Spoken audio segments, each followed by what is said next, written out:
నమస్తే అండి. నమస్తే అండి. ఈ సంజన సుకన్య ధీరుడు అర్థమైందిలే ఆయన సంజన సుకన్య లోలుడు. ఓహో.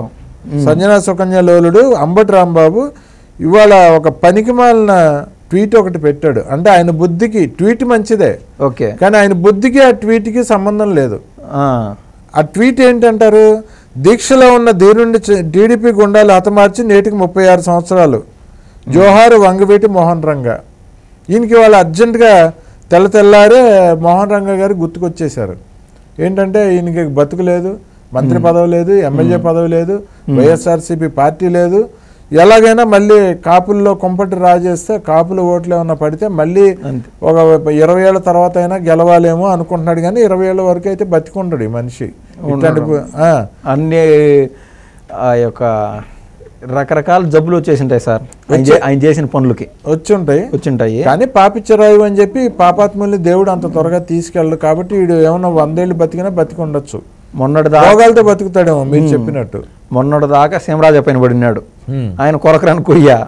సరే, వాళ్ళ పార్టీ సీమరాజా వైఎస్ఆర్సీపీలో కరడుగట్టిన తీవ్రవాది. అవును. ఆయన మీద ఈయన ఎన్ని పంచులు వేసినా ఏం చెల్లుద్ది? చెల్లదు. ఎందుకంటే అర్థమవుతుంది, జగన్మోహన్ రెడ్డికి అర్థమవుతుంది ఇది సీమరాజాన్ని తీసుకుందాం, అన్నలదమ్ములు కలుస్తారు అని రాష్ట్ర ప్రజలకు కూడా అర్థమవుతుంది. ఆ సమయంలో వీళ్ళు ఇద్దరుగానే కలిస్తే ఈయనకు ఆప్షన్ ఉండదు, ఈయన పెరిగేస్తారు. ఎందుకంటే కాపర్ డ్యామ్ అంటే ఏందో తెలీదు, లేకుంటే టీఎంసీ అంటే ఏందో తెలీదు, ఇరిగేషన్ మినిస్టర్ ఎట్ట చేసామో జగన్ అన్న అన్ని చెప్పేస్తాడు. అందుకు ఆ ఇన్ఫీరియారిటీ కాంప్లెక్స్తో వీళ్ళిద్దరిని అన్నలదమ్ములు దూరం చేస్తున్నాడు అంబటి. ఓకే, సరే, సీమరాజాని జగన్మోహన్ రెడ్డి వదులుకోడండి. వదులుకోడు, సమస్య లేదు. నాకు తెలిసే ఈయన ఎన్ని కథలు చెప్పినా ఆయనకి వాస్తవం తెలుసు. అసలు పార్టీలో పనిచేసేవాడు ఎవడో ఇప్పటికన్నా తెలుసుకొని ఉంటాడు కదా ఓడిపోయినాక. నిజమే, ఇప్పుడు అసలు వదులుకోడు. సరే, అది వదిలేయండి, దాని సంగతి ఓకే, అది పక్కన పెడదాం. ఈ దీక్షలో ఉన్న ధీరుణ్ణి టీడీపీ గుండాలు హతమార్చి నేటికి 36 సంవత్సరాలు. జోహారు వంగవీటి మోహన్ రంగా అనే అర్హత హక్కు అసలు అంబటికి ఏమన్నా ఉందా? ఎవడు సార్ అనాల్సి వస్తుంది. ఎందుకంటే నాకు అంబటి అంటే ఆ లెవెల్ అతన్ని నేను అనలేను, నా లెవెల్లో సహకరించదు వాస్తవంగా. కానీ ఆయన ఎత్తుకున్న పేరు ఎవరిది? వంగవీటి మోహన్ రంగా గారిది. ఆయన గురించి మాట్లాడినప్పుడు నేను ఆయన గురించి మాట్లాడడం తప్పలేదని నేనైతే ఫీల్ అవుతా వాస్తవంగా. ఏ కోర్టు అయినా ప్రూవ్ చేసింది సార్ టీడీపీ దొంగలు లేదా టీడీపీ గూండాలు పలానా మోహన్ ఎందుకో తడబడుతున్నాను, పలానా వంగవీటి మోహన్ రంగాని మర్డర్ చేసినారు అని ఏ కోర్టులైనా ఇన్నేండ్లు స్వయం రాజశేఖర రెడ్డి పాలన చేశాడు కదా, తర్వాత జగన్మోహన్ రెడ్డి గారు పాలన చేశారు కదా. అంటే మీకు ప్రేమ లేదా? ఒకవేళ టీడీపీ వాళ్ళు ఎవరు చంపారు అని ప్రూవ్ చేయడానికి కోర్టుల పరిధిలో ఆ రోజు ఏమైపోయినారు? ఇప్పుడు ప్రతిపక్షంలో ఉన్నప్పుడు మీకు ఉన్నట్టు అర్ధరాత్రుల్లో వంగవీటి మోహన్ రంగా గారు గుర్తొచ్చారు. అది కూడా పక్కన పెట్టండి. వంగవీటి మోహన్ రంగా గారు కొడుకు వంగవీటి రాధా గారు, ఆయన క్యారెక్టర్ అందరికీ తెలుసు. మొన్న ఆయన పోటీ చేయాలనుకుంటే ఎమ్మెల్యే టికెట్ ఏంది, ఏ సీట్ అయినా ఇచ్చింటారు చంద్రబాబు నాయుడు గారు. ఎందుకో సింపుల్గా ఉందనుకుంటున్నారు, సింపుల్గానే ఉన్నారు. నాకు అక్కడ గౌరవం దక్కలేదు అనుకుంటే ఈ రోజు టీడీపీలో ఉండేవాడు కాదు ఆయన. నాకు వద్దు రాజకీయాలు అనుకున్నాడు, ఏమో అది అప్రస్తుతం. అంబటికి నేను సూటిగా ఒక ప్రశ్న వేస్తున్నా సార్. అంబటి తండ్రినే రాజశేఖర రెడ్డినో జగన్మోహన్ రెడ్డినో కానీ చంపినింటే ఈయన పోయి అడిపోయి ఊడిగిం చేస్తాడా? సూటిగా ప్రశ్న సమాధానం చెప్పను. చేయడు కదా. వాళ్ళ తండ్రిని చంపినోడు పార్టీలో ఎందుకు ఉంటాడు? ఉండడు కదా. నీకు తెలుసా? వాళ్ళ కొడుకు ఎక్కువ తెలుసా ఏం జరిగింది నిజం అనేది? ఇన్నేళ్లలో తెలియకనా? కానీ ఆ రోజు ఏదైతే ఘటన జరిగిందో అది చాలా బాధాకరము. అప్పటి నుంచి అది పూచిగా చూపించి అసలు ఆ ఘటన జరిగిన దానికంటే కొన్ని విషయాలు ముందు చూపిస్తాను. 2 విషయాలు చర్చిద్దాం అనుకున్నాను. ఏదైతే ఈయన జగన్మోహన్ రెడ్డి గారి పార్టీలో ఉన్నారో ఆ జగన్మోహన్ రెడ్డి గారి తండ్రి అయినటువంటి రాజశేఖర రెడ్డి గారు కుట్ర ఉన్నారు దీంట్లో. అది ఎట్లా నేను చెప్తాను. రామారావు గారు the tallest leader in the India by then. అవును, ప్రధానమంత్రి అయ్యే ఛాన్సులు కూడా ఉన్నాయి. నేషనల్ ఫ్రంట్ ఆ లెవెల్లోకి వచ్చిన్నారు అప్పట్లోనే. ఆ యొక్క అంత టాల్ ఫిగర్ అయినటువంటి రామారావు గారు ఉన్నంత వరకు సీఎం అవ్వలేను అనుకున్నాడో ఏమో తెలియదు. కానీ నేను మీ జీవిత చరిత్ర రాద్దాం అనుకున్నాను అని చెప్పి ఏ విధంగా వాళ్ళ ఇంట్లో దూరిందంటే లక్ష్మీ పార్వతి ఆల్రెడీ పెళ్లి చేసుకున్నది కదా ఒక మహిళ అని చెప్పి ఆమెను దగ్గరికి రప్పించుకున్నాడు. నా జీవిత చరిత్ర రాద్దాం అనుకుంటుంది, తెలుగు తేజం అనే బుక్ కూర్చొని పెట్టి రాపిస్తున్నాడు. ఎవరు? రామారావు గారు. ఏ సమయంలో అడ్వాంటేజ్ తీసుకునిందో ఎట్లా తీసుకుంటే అసలు లక్ష్మీ పార్వతి గారిని రాజశేఖర రెడ్డి పంపించారు రామారావు గారి దగ్గర. అదే సార్ అంటుంది. ఇప్పుడు వీరగంధం అనే ఫ్యామిలీ వాళ్ళు ఈయనకు బాగా దగ్గర క్లోజ్ ఓకే రాజశేఖర రెడ్డి గారికి. ఈయన అనుమతితోనే అక్కడికి పోయింది. ఏ విధంగా చేసిందో ఎట్లా చేసిందో రామారావు గారి దగ్గర అయిపోయింది. ఆ యొక్క గంధపంలో గంజాయి మొక్క అంటారు కదా, ఆ విధంగా ఆ నందమూరి కుటుంబంలో దూరి ప్రపంచం లేకల్లా ప్రఖ్యాత నటుడైనటువంటి రామారావు గారిని లేకుండా చేసేసింది. ఎందుకంటే సార్ ఒక్కొక్క బిడ్డ దూరం అయిపోయినప్పుడు ఆ యొక్క తండ్రి మనసు ఎట్లా వెలవెల్లాడిపోతుంది అందరికీ తెలుసు. బాలకృష్ణ గారు దూరం అయిపోయా, హరికృష్ణ గారు దూరం అయిపోయా, పురంధేశ్వరి గారు ఎందుకు దూరం అవుతారు? అది అంటారు కదా sir, for every reaction there is an opposite and equal reaction అంటూ. దూరం అయ్యే పరిస్థితులు ఎందుకు ఉద్భవించాయి? బయటికి వచ్చి పోర్ట్రేట్ చేసేది ఏంది? కన్న బిడ్డలు ఎవరు కూతుర్లు కొడుకులు రామారావుని చూసుకోకుండా అంటే నేను వచ్చినాను అని చెప్తాంది. ఏం వచ్చినందుకు వాళ్ళు దూరం జరిగిపోయినారు, వచ్చినాకే వాళ్ళందరూ దూరం జరిగిపోయినారు. ఎందుకు? ఫ్యామిలీ వ్యవహారాల్లో ఉన్నంత వరకు అప్పటిదాకా చూసి చూడనట్టు నాయనపోయిన ప్రేమతో గమనుంటారు. ప్రభుత్వ వ్యవహారాల్లో కూడా తలదూర్చి నీకు మినిస్ట్రీ ప్రతి ఒక్క పదవులు కూడా ఏమో కనుసన్నులు నడిచేటి.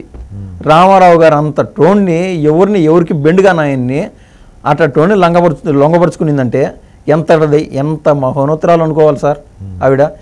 అట్టా టామ్ని అస్త్రంగా తయారు చేసి రాజశేఖర రెడ్డి ఆయన దగ్గరికి పంపించాడు.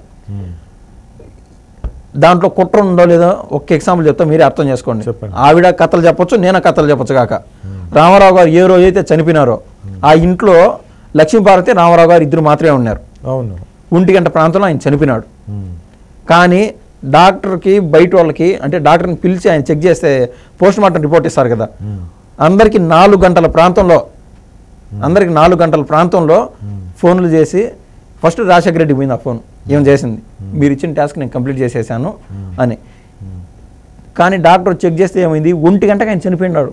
ఓకే, ఈ గ్యాప్లో వాళ్ళకు రామారావు గారు అపురూపంగా తయారు చేసుకున్నటువంటి కొన్ని సార్ బంగారు ఆభరణాలు ఇవన్నీ ఏమేమి తరలించాలో డాక్యుమెంట్స్ అన్ని తరలించేసింది. అప్పట్లో చాలా తరలించేసింది. 3-4 గంటలు గ్యాప్ తరలించిన తర్వాత ఎవరైనా చచ్చిపోతే అప్పటికప్పుడు ఏడ్చి లబోదిబోమని వాళ్ళకి ఫోన్లు చేసి వీళ్ళకి ఫోన్లు చేసి ఏడుస్తారు. ఈ 3-4 గంటలు గ్యాప్ తీసుకొని 4 గంటలకు నా కళ్ళ ముందు చచ్చిపోయినాడని చెప్పింది. ఆ మాట అనుకుంటా ఉంటే బాగానే ఉండు. అది కూడా రాజశేఖర రెడ్డికి చెప్పింది, రామారావు గారి బిడ్డలకి ఎవరికి చెప్పలా చనిపోయాడు. రాజశేఖర రెడ్డికి చెప్పింది. ఫస్ట్ కాల్ రాజశేఖర రెడ్డికి అంటారు. ఓకే, మీరు చెప్పిన కార్యం పూర్తి చేసేసాను అని. ఓకే, అది అయిపోయిన తర్వాత ఎంత అంటే రాజశేఖర రెడ్డి తయారు చేసిన అస్త్రం అది అయిపోయిన తర్వాత ఒక మాట చెప్తున్నానులేండి, సబ్జెక్ట్లోకి వస్తాను. స్వయాన టీడీపీ ముక్కలు చేసేదానికి మళ్ళీ ఎన్టీఆర్ తెలుగుదేశం అనే పార్టీ పెట్టి అక్కడ మళ్ళీ పోటీ చేసింది. ఆ ఒక్కసారి గెలిచింది ఎమ్మెల్యేగా. మళ్ళీ వచ్చి రాజశేఖర రెడ్డి పార్టీలో జాయిన్ అవ్వడం, ఆయన పోయినాక మళ్ళీ జగన్మోహన్ రెడ్డి పార్టీలో జాయిన్ అవ్వడం, ఆ ఊడిగం చేస్తూ ఉన్నది. కానీ ఇదే మాదిర రామారావు ఎంత టాలెస్ట్ పర్సనో ఇండియన్ పాలిటిక్స్లో, రాష్ట్ర పాలిటిక్స్లో వంగవీటి మోహన్ రంగా గారు అటువంటి పొజిషన్లోకి వస్తున్నారు. నెక్స్ట్ ఆయన వేరే పార్టీలో ఉండింటే బాగానే ఉండిండేమో, ప్రాణాలతో ఉండేవాడు. స్వయాన అదే పార్టీలో ఉన్నాడు.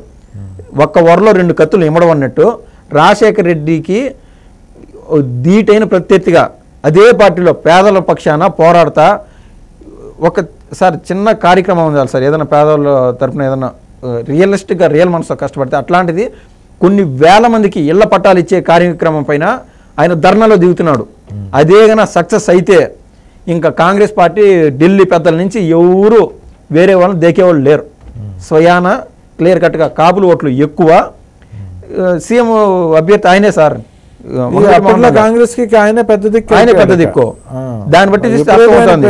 నెంబర్ 2 ఎవరు? నెంబర్ 1 or 2 మోహన్ రంగా గారు కావచ్చు, రాజశేఖర రెడ్డి గారు కావచ్చు. కానీ ఈ కాపుల చేతికి కానీ ఒక్కసారి కానీ అధికారం పోతే మళ్ళీ ఎప్పటికీ కులాల పరంగా చూస్తే ఈయనకు సీఎం అయ్యే ఛాన్స్ అంటూ ఉండదు. ముఖ్యమంత్రి అయితే రాజశేఖర రెడ్డి బతికొండగా సీఎం అయ్యేవాడు కాడు. దానికి అప్పుడు నీకు సార్ కాంగ్రెస్ గురించి మనం చెప్తే ఆ రోజుకి ఈ రోజుకి నేదురుమల్లి జనార్దన్ రెడ్డి గారు కావచ్చు, స్వయాన డిఎస్ గారు కావచ్చు, కోట్ల ఫ్యామిలీ కావచ్చు, ఒక్క పార్టీలో 10-12 మంది సీఎంలు బా. మీరు కొట్లాడుకుంటే చాలు. చంద్రబాబు గారికో రామారావు గారికో వాళ్ళకి ఏం పని? మీరు కొట్లాడుకునేది వీళ్ళు చూసి ప్రశాంతంగా వీళ్ళ పనులు చేసుకుంటూ ఉంటారు. మీకు గొడవలు ఉంటాయి. ఒక్క లీడర్ని చూసి వాడిని చంపే అంత పని అని లే. మీ బుద్ధి ఆల్రెడీ తెలుసు. పులివెందుల బుద్ధి పులివెందుల బ్యాక్గ్రౌండ్లో పులివెందుల వాళ్ళ ఆలోచన విధానం ఫ్యాక్షన్ పులివెందుల పేద ప్రజల్ని హింసించిన వాళ్ళు ఒక సింగిల్ ఫ్యామిలీ సార్. అవును, దాన్ని మొత్తం నియోజకవర్గం పైన రుద్దేసినారు ఇవాళ పులివెందుల వాళ్ళు ఇట్లా అని. పులివెందుల పేదవాళ్ళని హింసించిన ఫ్యామిలీ ఇది. అవును, ఎవరు చంపింటారు మీకు అర్థం కాలేదా? ఇప్పటికీ సీఎం అభ్యర్థుల్లో కాంగ్రెస్ పార్టీ నుంచి నెంబర్ 1 నెంబర్ 2లో వాళ్ళు మెరిగేవాళ్ళు ఎవరు చంపినారో మనకు క్లారిటీగా అర్థం అవుతుంది. అయిన్ని పక్కన పెడితే నిద్రలేసి తలస్నానం చేసి ఆయన ట్వీట్ పెట్టినట్టున్నాడు. కనీసం సూటిగా ఒకే మాట చెప్తున్నా, వాళ్ళ కొడుకు నీకే ఒక ప్రశ్న, ఆల్రెడీ నీకు వేసిన ప్రశ్న, నీ తండ్రిని ఎవరైనా చంపితే ఆ పార్టీలో నువ్వు ఎందుకు జాయిన్ అవుతావు? వాళ్ళ కొడుకు ఆ విఘ్నత లేదంటావా? విఘ్నత లేదనే మాట బహిరంగంగా నువ్వు చెప్పగలుగుతావా? ఒక మాట అది సార్. ఓకే అండి. అయితే వంగవీటి రంగా గారి హత్య వెనుక వైఎస్ఆర్ ఉన్నాడు, కానీ అప్పటి నుంచి ఇప్పటి వరకు ఆ కాంగ్రెస్ పార్టీ కానీ వైఎస్ఆర్ స్పష్టంగా చెప్తున్నా, ఉన్నారా లేదనేది కాదు. ఓకే, ఇది ఒక థీరీ, అబద్ధం నిజం మీరు మీ విఘ్నతకు వదిలేస్తున్నాను. ఓకే, మీరు టీడీపీ దొంగలు అన్నప్పుడు అందరికి ఎక్కువ అవసరమే ఉండాలి, నిజంగా జరిగింది ఏంది అనేది వాస్తవం, ఇది కూడా అయ్యుండొచ్చు అని చెప్తే ఎన్నోసార్లు కథనాల రూపంలో వచ్చింది. అవును, ఛానల్స్ లో ఆ కథనే నేను మీ ముందుకు వచ్చి చెప్పాను. ఓకే, నువ్వు ఒకటి చెప్పినప్పుడు దానికి ఒక కౌంటర్గా వాస్తవం ఇంకెంత దగ్గరగా ఉన్నదో చూపించే ప్రయత్నం నేను చేశాను. ఓకే, అందులో భాగం ఇది. ఓకే, ఓకే అండి, థ్యాంక్ యూ.